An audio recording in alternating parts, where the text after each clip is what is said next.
Akala nyo ba walang panlaban ang mga taga Luzon sa maamoy na durian ng Mindanao? Pwes nagkakamali kayo.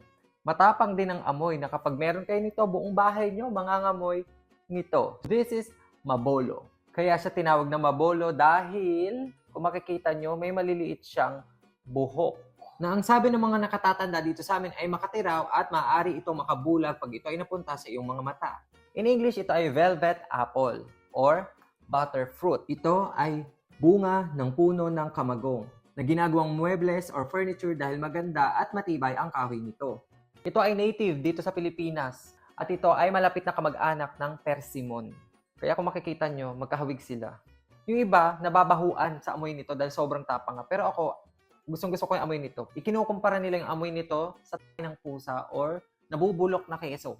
Dito sa amin, sobrang dami ng puno nito dati. Ngayon, kaunti na lang talaga, bilang mo na lang sa daliri. Ito yung pinakamalaking mabolo na nakita ko sa buong buhay ko kasi kaya niyang takluban yung mukha ko. And this is my childhood fruit. Ang dami kong memories kapag kumakain nito kasi sobrang bihira lang kasi siya. Huling kain ko nito ay 2019. So bago namin ito kainin, ganito yung ginagawa namin. Hinuhugasan and then i-scrub ng asin. Kung wala kayong asin, pwedeng buhangin. Pero dapat malinis. Pwede din ganito o kaya brush.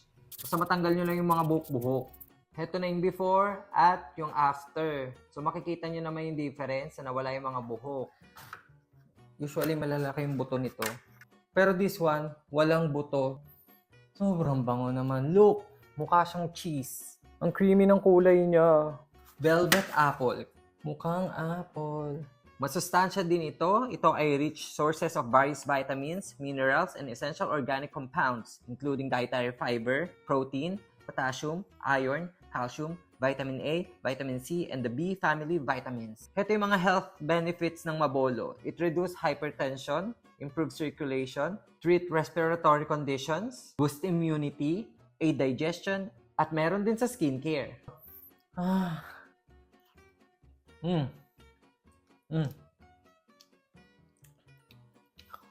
Shooks. Ang sarap niya.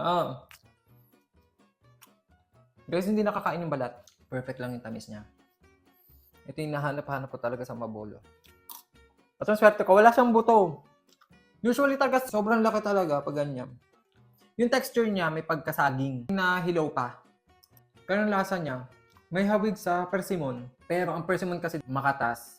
Alam nyo, it's for you to try para malaman nyo yung lasa.